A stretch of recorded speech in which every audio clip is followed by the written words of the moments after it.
જે અધૂરું છે, આગળ આપણે જોયા ભાગ 1 2 અને આજે ભાગ જોઈએ છીએ આપણે 3, બરાબર? જે અધૂરું ચેપ્ટર છે એ અધૂરા ચેપ્ટરને આજે આપણે પૂરું કરીએ છીએ. આગળ આપણે જોયું કે યુધિષ્ઠિર છે એ કૌરવોની સાથે લડાઈ કર્યા પછી હવે એને એ જીત હાર બરાબર લાગે છે.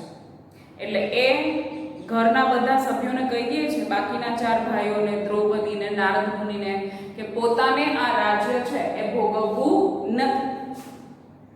એ વનમાં ચાલ્યા જશે, ત્યાં જઈ અને એક સાધુ સંન્યાસીનું જીવન છે વ્યતીત કરશે. ત્યારે ભીમ છે એને સમજાવે છે, દ્રૌપદી છે એને સમજાવે છે કે ભાઈ જ્યારે ભરી સભામાં દુર્યોધન અને દુઃશાસન મારી સાથે ખરાબ વર્તન કર્યું હતું એ બધું તમે ભૂલી ગયા છો. એ તો નારી જાતિનું અપમાન હતું અને જે નારી જાતિને સન્માનિત નથી કરતા એ જીવવા યોગ્ય નથી. એટલે ઘણા બધા રીતે સમજાવે છે. દુર્યોધન ની જે દુઃસાહસ વૃત્તિ હતી એ દ્રૌપદી કહે છે અને યુધિષ્ઠિરને સમજાવે છે, પણ યુધિષ્ઠિરના મનમાં કૌરવોને માર્યાનો જે ભાર છે એ ભાર દૂર થતો નથી. પેજ નંબર 42 ઉપર જોઈએ આપણે હવે. પાંચાલી બોલે છે, યુધિષ્ઠિર ધર્મરાજા દ્વૈતવનમાં, દ્વૈતવન એટલે કે જ્યારે એ લોકો વનવાસમાં અજ્ઞાતવાસ ભોગવતા હતા ત્યારે આશ્વાસન આપતા હતા તે ભૂલી ગયા. દુર્યોધનને લડાઈમાં મારી ઇન્દ્રપ્રસ્થમાં રાજ કરીશું એવું કહી વનવાસનું દુઃખ વિસારે પડાવતા હતા. આપણે જોઈ ગયા, બરાબર? એની નીચેની લાઈન જોઈએ આપણે. યુધિષ્ઠિર કહે છે, એ જ હું, મારે વાકે જ બધું થયું છે. એ તો હું ક્યારનું કહું છું ને તેથી તો હું એકલો જ વનમાં જવાનો વિચાર કરું છું. યુધિષ્ઠિર સ્વીકારી લે છે કે ત્યારે જે કંઈ મેં કીધું તું અત્યારે હું એ જ વિચારું છું કે આ જે કંઈ થયું છે મારા લીધે થયું છે, બરાબર? એટલા માટે હું એકલો જ વનમાં જવાનો વિચાર કરું છું, તમને કોઈને સાથે લઈ જવાનો વિચારતો નથી. નકુલ બોલે છે, ધર્મરાજ તપસ્વીઓના જીવનમાં પણ કાંઈ ને કાંઈ પ્રાણી વિનાશ તો હોય જ છે. આગળ કીધું ને કે એણે જ્યાં યુદ્ધમાં ક્રૂર વિનાશ જોયો છે યુધિષ્ઠિર, એનું એને દુઃખ થાય છે. નકુલ સમજાવે છે કે યુદ્ધ હોય ત્યાં પ્રાણી વિનાશ તો થવાનો જ છે. અર્જુન બોલે છે, અરે બધા પ્રાણી નબળા પ્રાણીઓ ઉપર જીવી ગુજારો કરે છે. નોળિયો ઉંદરને મારે છે તો બિલાડી નોળિયા ને, કૂતરો બિલાડીને તો વરુ કૂતરાને ને માણસ વળી એ બધા. આ આખી જીવનની યોજના છે. આપણે કહીએ ને કે જીવન આખા ચક્રના આધારે હાલે છે, તો એકબીજા ઉપર બધા નભે છે અને બધાનો શિકાર પણ કરે છે. એ અહીંયા કીધું છે. તાપસો પણ વધ વિના પ્રાણ ટકાવી ન શકે. પોપચા પીડાય તેમાં જેની ડોક મરડાઈ છે એવા સૂક્ષ્મ કલ્પનામાં ન આવી શકે એવા કેટલાય જીવજંતુ તો છે. આંખની પાપણ આપણે બંધ કરીએ, પોપચાની અંદર કેટલા પ્રાણીઓની ડોક મરડાઈ જતી હશે, એટલા સૂક્ષ્મ જીવ છે એ રોજના મરી જતા હશે. એની તો આપણે ગણતરી નથી કરતા એમ કે છે. માટે મોટા ભાઈ મારું માનો તો જેવા સર્જાયા તેવા રહેવામાં જ માલ છે. જે કંઈ થયું તે બરાબર જ થયું. સર્જાય મતલબ કે ભગવાને આપણું સર્જન કર્યું છે, આપણને એટલા બળવાન બનાવ્યા છે અને આપણે એનો સંહાર કરી નાખ્યો તો કંઈ વાંધો નહીં. જેવા છીએ એવા જ રહેવામાં માલ છે એમ કે છે. યુધિષ્ઠિર બોલે છે, હવે હદ થાય છે. અર્જુન તું શસ્ત્ર ઝાલી લે. જેની કેપેસિટી છે એ કહે છે કે તું શસ્ત્ર ઉપાડી લે. હવે શાસ્ત્રમાં તું શું સમજે? તને ખાલી શસ્ત્ર ચલાવતા આવડે છે. શાસ્ત્રમાં માહિર કોણ હતા? તો યુધિષ્ઠિર. તને શાસ્ત્રમાં ખબર પડે નહીં એમ કે છે. વૃદ્ધોના ચરણ હજી તે સેવ્યા નથી. વૃદ્ધોના ચરણ સેવ્યા નથી મતલબ કે પહેલાના સમયમાં વૃદ્ધોના પગ દબાવતા ઘણા યુવાનોને અનુભવ મળ્યા છે, વાતો છે. એ વૃદ્ધો જે વાતો કરે છે એનાથી જીવન જ્ઞાન મળતું, જીવવાનું બળ મળતું. એટલા માટે કહે છે કે તે વૃદ્ધોના ચરણ છે હજી સેવ્યા નથી. ભ્રાતૃ સ્નેહથી બોલે છે, ભાઈઓનો પ્રેમ છે આ તને બોલાવે છે એમ કે છે. એટલે મને ગમે છે ભીમસેન અને તારામાં અઢળક બળ છે. ભીમ પાસે ગદા છે, અર્જુન પાસે ગાંડિયું છે એ હું જાણું છું, પણ તેથી મારી બુદ્ધિમાં શંકા લાવવાનો તમને અધિકાર નથી. કેમ કે યુધિષ્ઠિર ધર્મમાં માહેર હતા. એટલે તમે મારી બુદ્ધિ ઉપર શંકા કરો છો તો એ બરાબર નથી. કેમ કે છે તું તો લોહીના લાલ રંગને કલંક ગણવાને બદલે ઉલટો એના ચળકાટથી મોહીને રાચે છે. જે બધાના લોહી નીકાળીને આપણે જે યુદ્ધ જીતા છે એને તું લાલ ચળકાટ કે છે. બધું ગળી જતા હોય તેમ દુઃખથી બોલે છે, ભલે ભાઈ ભલે, તમ તમારે મજાથી રાજ કરો ને મનની આશાઓ સેવો. મારો માર્ગ મોકળો કરશો તો ઉપકાર. મારો માર્ગ એટલે કે મારે વનમાં જાઓ છો, આ બધું મૂકી પ્રાયશ્ચિત કરવા જાઓ છો, તમ તમારે રાજ ભોગવો, મને કાંઈ વાંધો નથી. જંગલમાં ભટકીશ, યુગથી ઉભેલા વૃક્ષોને પૂછીશ કે જગતમાં શાંતિ સ્થાપવાની કોઈ જડીબુટી છે. પર્વતના હૃદયનું દર્દ વહેતા ઝરણાની સાથે સંસારનું દુઃખ રડીશ. જેવી રીતે ઝરણાનું પાણી છે વહી જાય છે એની સાથે મારા અંતરનું દુઃખ છે એ વહાવી નાખી શકીએ છીએ. ને સાગરનો વડવાનળ બુજાવવા જેટલી જતી સરિતાઓને પૂછીશ. વડવાનળ એટલે કે સમુદ્રમાંથી ઉગતો ફાટતો જ્વાળામુખી, એને વડવાનળ કહેવાય. બરાબર? તો એને બુજાવવા જતી સરિતા એટલે કે નદીઓને પૂછીશ કે સંસારમાં દાવાનળ સમાવા જેટલું પાણી તેમની પાસે છે કે નહીં. જો સમુદ્રમાં અગ્નિ લાગે છે તો સરિતા એટલે કે નદી બુજાવી નાખે છે. તો એ જ નદીને મારે પૂછવું છે કે સંસારમાં જ્યારે દાવાનળ લાગે છે માણસોના વિચારો, તો એ વિચારોને કાબૂમાં લઈ શકે એટલું પાણી તમારી પાસે છે. વ્યાસજી બોલે છે, સંન્યાસની આ શેની ધૂન લગાવી છે. બસ હવે બહુ થયું એમ કે છે.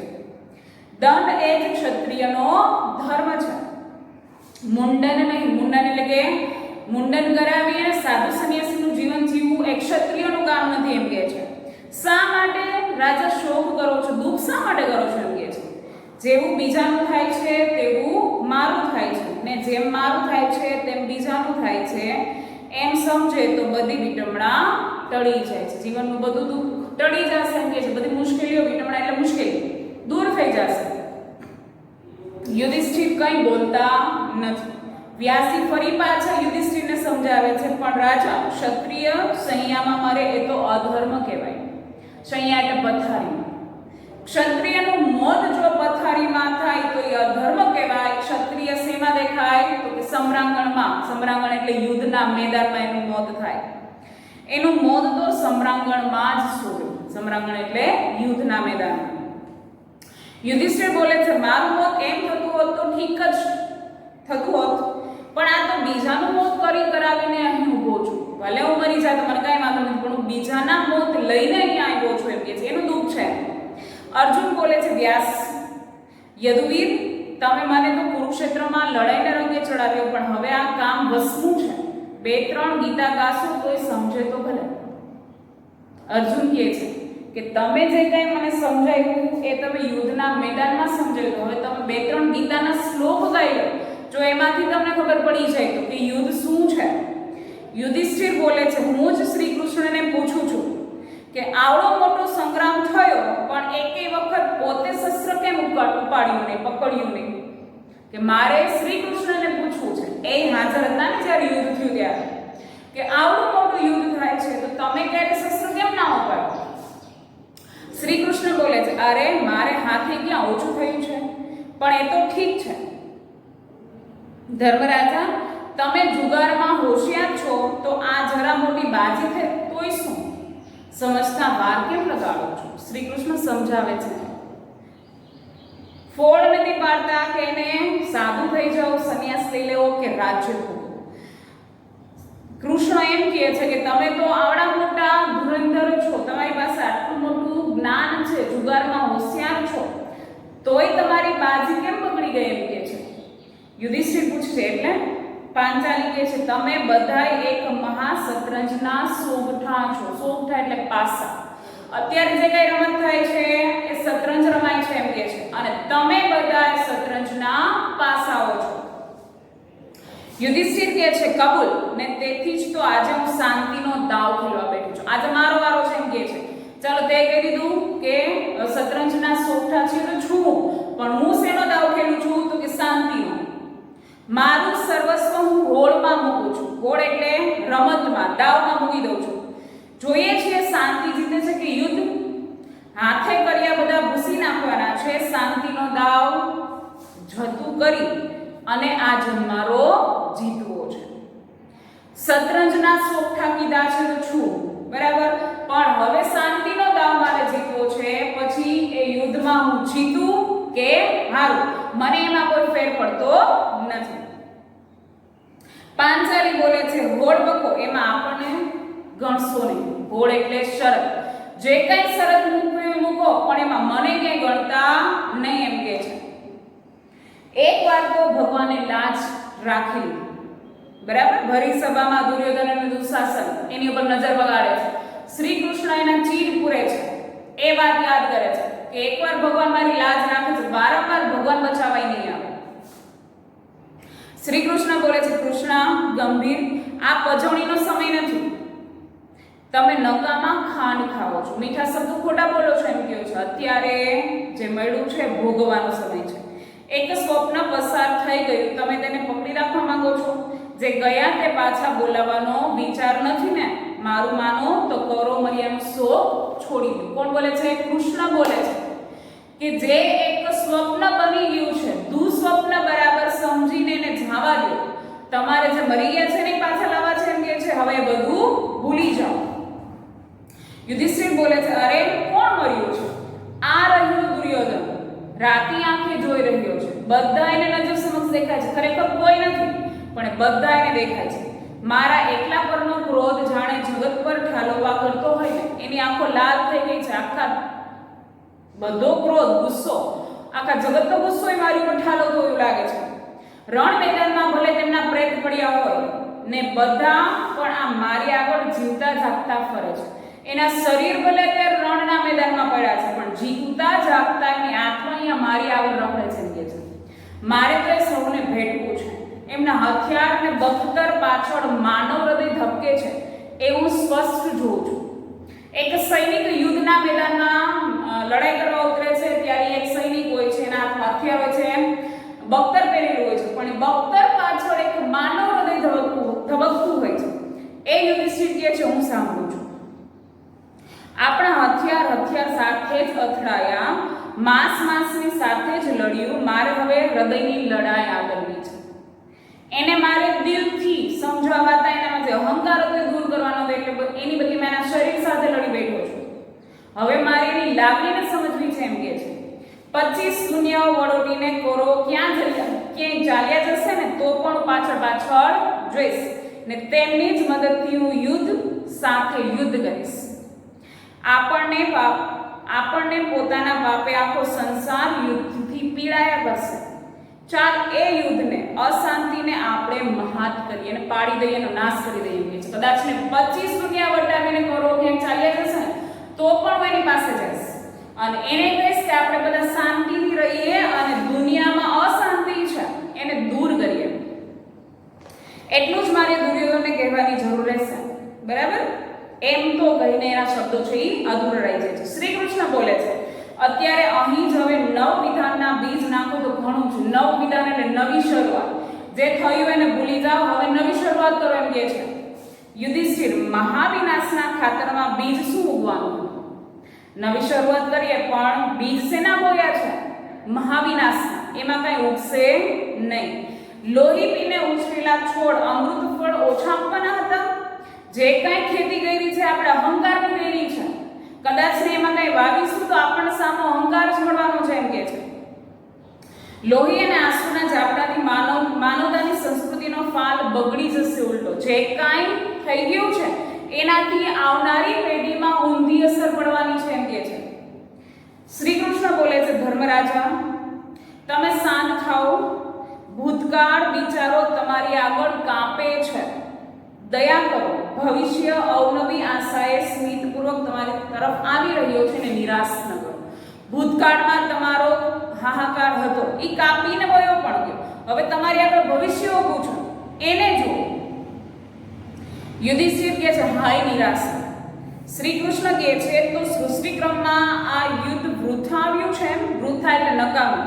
સૃષ્ટિના ઇતિહાસમાં યુદ્ધ લખાઈ ગયું છે અત્યારે, તો એ નકામું થયું. બ્રહ્માની પણ એક ભૂલ થવા સંભવ છે ખરી, કે આ શું બ્રહ્માની ભૂલ છે? મહાભારતના યુદ્ધને હજી આપણે પણ નથી ભૂલી શક્યા, તો આ બ્રહ્માની ભૂલ હતી એમ કે છે. યુધિષ્ઠિર કહે છે ફરીથી માનવતાના આવા તાંડવ ન જોવા પામે.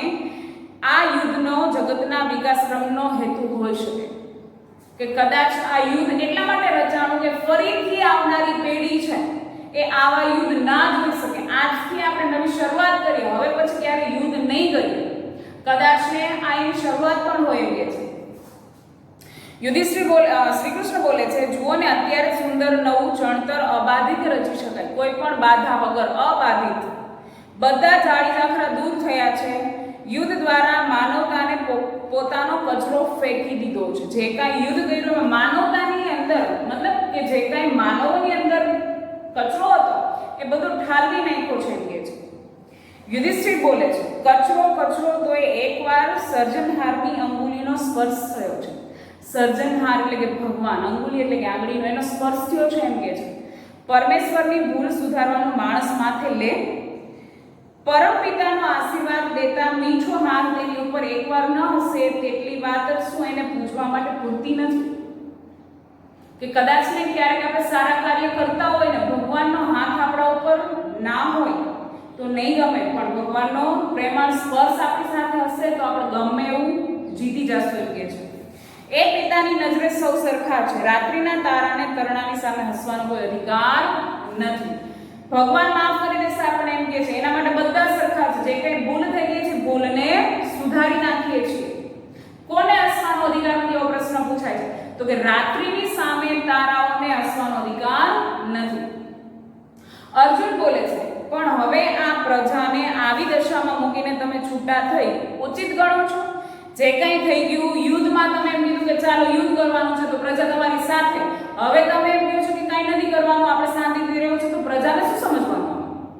યુધિષ્ઠિર કહે છે હા પ્રજાનો હું સેવક બનીશ, ચાકર થઈને રહીશ. ચાકર એટલે નોકર બનીને, પણ સિંહાસન ઉપરથી સેવા નહીં કરું. ભિક્ષુ થઈને રખડીશ. ભિક્ષુ એટલે ભિક્ષુક બની જઈશ, માગવા નીકળી જઈશ, પણ હવે સિંહાસનને ભોગવીશ નહીં. મારા પાપ વાક્ય અધૂરું રહી જાય છે, પૂરેપૂરું ભાન પામીશ. જે કંઈ મેં પાપ કર્યા છે એ પાપનું પ્રાયશ્ચિત હું કરીશ એમ કે છે. કેટલાએ પોતાના વહાલા ગુમાવ્યા એ કરુણ વિલાપો આ કાને સાંભળીશ.